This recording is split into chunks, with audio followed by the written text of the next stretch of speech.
আজকের পত্রিকা যদি দেখি এবং কতগুলা গ্যাং রেপ এবং ধর্ষণের ঘটনা, তো সেই বিষয়ে এবং প্রথম থেকে শেষ পৃষ্ঠা পর্যন্ত আমরা শিশু এবং কন্যা শিশু থেকে আরম্ভ করে এমনকি ছেলে শিশু, যেটাকে আমরা সোডামি অথবা বলৎকার বলি, সহ অনেকগুলা ঘটনা আমরা দেখছি। অতএব যেই ভয়াবহ অবস্থা আমাদের দেশে এখন, সেখানে কিন্তু আমাদের আজকের বিষয়টা এটা, যেমন আইনটা আমাদের পরিবর্তন হচ্ছে, এখানে আমরা অনেক দিন থেকে এটা নিয়ে আমাদের আলোচনা ছিল, কিন্তু সব থেকে বড় সরকারের সদিচ্ছা এবং স্পিডি ট্রায়াল। এবং আমাদের এখানে আমাদের সম্মানিত বিচারপতি আছেন, উনি সহ অনেকেই, আমাদের কিন্তু অনেকগুলো ভালো ভালো জাজমেন্ট আছে এবং সংবিধানের 111 ধারা অনুযায়ী এই জাজমেন্টগুলো কিন্তু আইন। আমাদের দেশে এই যে আমাদের একটা সময় ধরা আছে যে এই সময়ের ভিতরে কেসটা শেষ করতে হবে, কিন্তু এমনও এক্সাম্পল আছে 4 দিনের ভিতরে ধর্ষণের কেসে জাজমেন্ট দিয়ে দিছে। এটা সদিচ্ছা, মাইন্ডসেট এবং সমন্বয়। পুলিশ, বিচারক এবং পাবলিক প্রসিকিউটর, এদের যদি সমন্বয়ে আমরা কাজ করতে পারি, আর যদি ওই উপর থেকে একটা নজরদারি থাকে, একটা মনিটরিং এর ব্যবস্থা, যেটা কিন্তু বারবার জাজমেন্টে, বিভিন্ন হাইকোর্ট সুপ্রিম কোর্টের জাজমেন্টে কিন্তু বারবার এসেছে, নজরদারিতা, সেই জায়গাগুলো একটা ইন্ডিপেন্ডেন্ট নজরদারিতা। আমি আইনের বিষয়টার ভিতরে যাচ্ছি না কেন, এটা কিন্তু এই জায়গাগুলোতে এই সময় আমরা যখন আমরা বসে আছি, পলিটিক্যাল একটা দেশ যখন থাকে, তখন যেভাবে তাদের ইয়েগুলা এবং আমরা রেপিস্টদের কথা যদি বলি,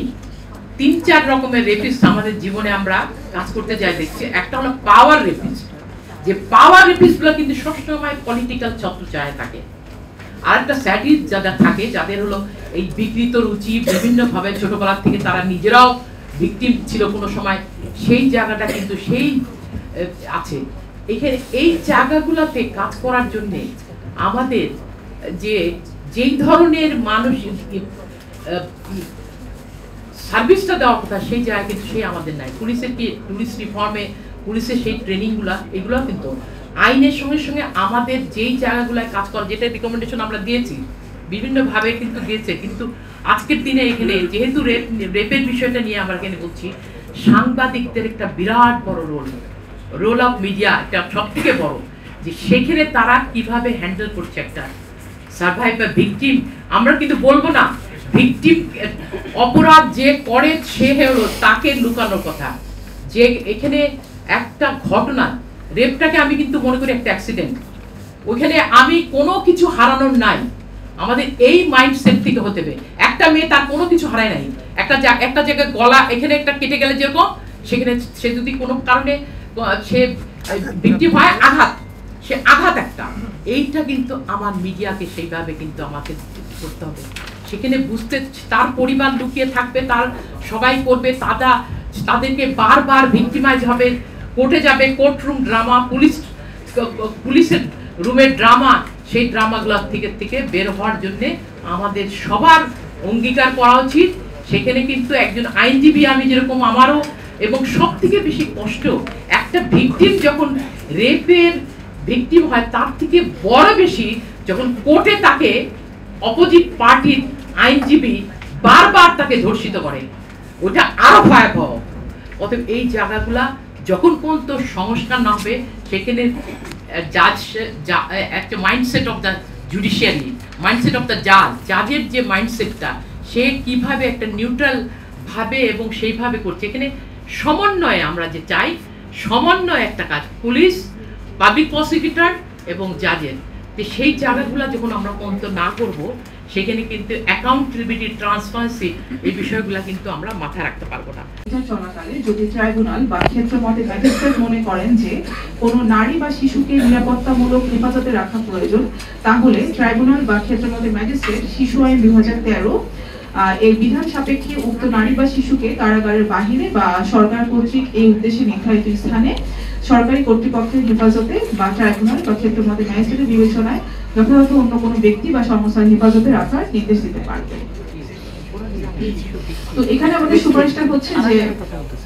অভিযোগ দায়ের হতে শুরু করে বিচার কার্য নিষ্পত্তি না হওয়া পর্যন্ত ভুক্তভোগী ব্যক্তি একই সাথে তার পরিবার এবং মামলার সংশ্লিষ্ট যে সাক্ষীরা রয়েছেন তাদের জানমালের সার্বিক সুরক্ষা এখানে নিশ্চিত করতে হবে। কারণটা হচ্ছে যে অধিকাংশ ক্ষেত্রে আমরা দেখি যে অপরাধী যখন জামিনে মুক্তি পেয়ে যায়, সেই জামিনে মুক্ত থাকাকালীন সময় তিনি নানাভাবে হুমকি ভয়ভীতি প্রদর্শন করে ঠিক সময়ে সাক্ষ্য দিতে আদালতে উপস্থিত না থাকা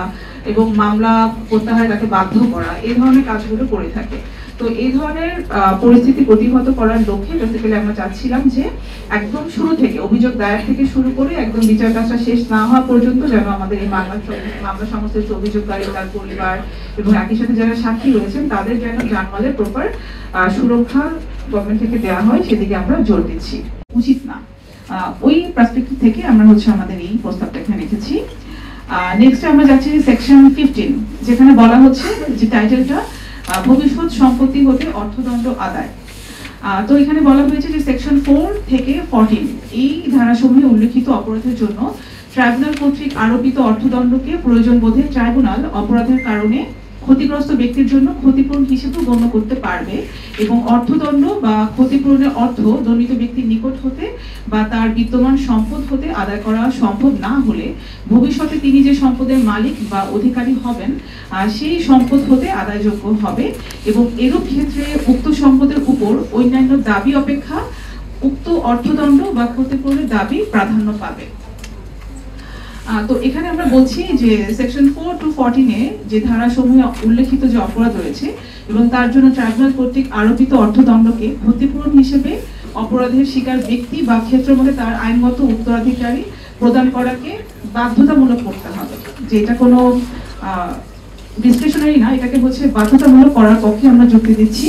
এবং একই সাথে আমরা বলছি যে ধর্ষণ অপরাধী ভুক্তভোগী ব্যক্তির জন্য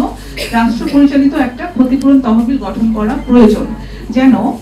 ধর্ষণ সংঘটিত হওয়ার পর তাৎক্ষণিকভাবে এবং অপরাধ প্রমাণ হওয়া সাপেক্ষে ধর্ষণ অপরাধে ভুক্তভোগী ব্যক্তি সেই ক্ষতিপূরণটা পেতে পারেন। এই ক্ষেত্রে ক্ষতিপূরণ প্রদানের ক্ষেত্রে অপরাধী চিহ্নিত হলো কিনা বা তার বিচার হলো কিনা এই বিষয়গুলো কখনোই বিবেচনার বিষয় হিসেবে গণ্য করা যাবে না। তো এটা বেসিক্যালি আমরা কেন চাচ্ছি, যদি আমরা দেখি যে আমাদের ইন্টারিম গভর্নমেন্ট থেকে যে প্রস্তাবনাটা এখানে এসেছে সেখানে আসলে বলা হয়েছে যে প্রয়োজন বোধে ট্রাইব্যুনাল অর্থদণ্ডকে ক্ষতিপূরণ হিসেবে গণ্য করতে পারে। তো এখানে একটা সম্ভাবনা থেকে যায় যে যার ফলে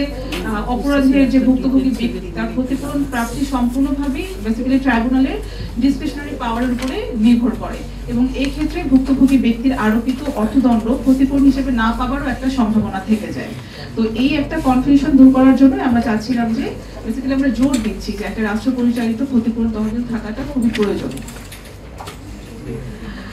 সেকশন 17(2) তে যদি আমরা চলে যাই 17(2) সাবসেকশন 2 ধারাতে, যেখানে বলা হচ্ছে যে কোনো ব্যক্তি লিখিত অভিযোগের ভিত্তিতে বা স্বীয় ক্ষমতায় ট্রাইব্যুনাল উপধারা 1 এর অধীন সংগঠিত অপরাধের অভিযোগ গ্রহণ ও মামলার বিচার করতে পারবে। তো এখানে আমরা বলছি যে কোনো ব্যক্তি এই শব্দটার প্রতিস্থাপন করে আমরা এখানে আনতে চাচ্ছি যে কোনো ভুক্তভোগী ব্যক্তি বা ওই ভুক্তভোগীর পক্ষে অন্য যে কোনো ব্যক্তি, এই শব্দটা আনা যায় কিনা আমরা সেই প্রস্তাবটা রাখছি। এর পক্ষে যুক্তি হচ্ছে যে কোনো ব্যক্তি, যে একটা কথা এখানে বলা হয়েছে, আমরা জানি যে এই ধরনের যে মামলাগুলো হয়ে থাকে সেক্ষেত্রে আমরা জানি যে অনেক সময় হচ্ছে ভুক্তভোগী ব্যক্তি সরাসরি এসব মামলা দায়ের করে না। তো সেই জন্য আমরা চাচ্ছিলাম যে অনেক সময় ভুক্তভোগীর পক্ষে তার পরিবারের অন্য কোনো সদস্য বা কোনো নেইবাররাও হচ্ছে এই ধরনের অভিযোগগুলো দায়ের করে থাকে। তো এই জন্য আমরা চাচ্ছি যে ভুক্তভোগী ব্যক্তি বা তার পক্ষে কোনো ব্যক্তি এই কথাটা যেন প্রতিস্থাপন করা হয়। আমরা যদি এখন চলে যাই 20 সাবসেকশন 4 এর পদে, যেখানে বলা হচ্ছে যে উপধারা 3 এর কয়ের অধীন সময়সীমার মধ্যে ধর্ষণ মামলার বিচার কার্য সমাপ্ত না হলে ট্রাইব্যুনাল মামলার আসামিকে অন্তর্বর্তীকালীন জামিনে মুক্তি দিতে পারবে। তবে শর্ত থাকে যে উল্লেখিত অন্তর্বর্তীকালীন জামিনের মেয়াদ হবে অনধিক 30 দিন এবং জামিনের মেয়াদ উত্তীর্ণ হবার পূর্বে ট্রাইব্যুনাল অভিযুক্ত ব্যক্তির আচরণ পর্যালোচনা পূর্বক সন্তুষ্ট হলে উক্ত জামিন অনধিক 30 দিন পরেও পর্যায়ক্রমে বর্ধিত করতে পারবে।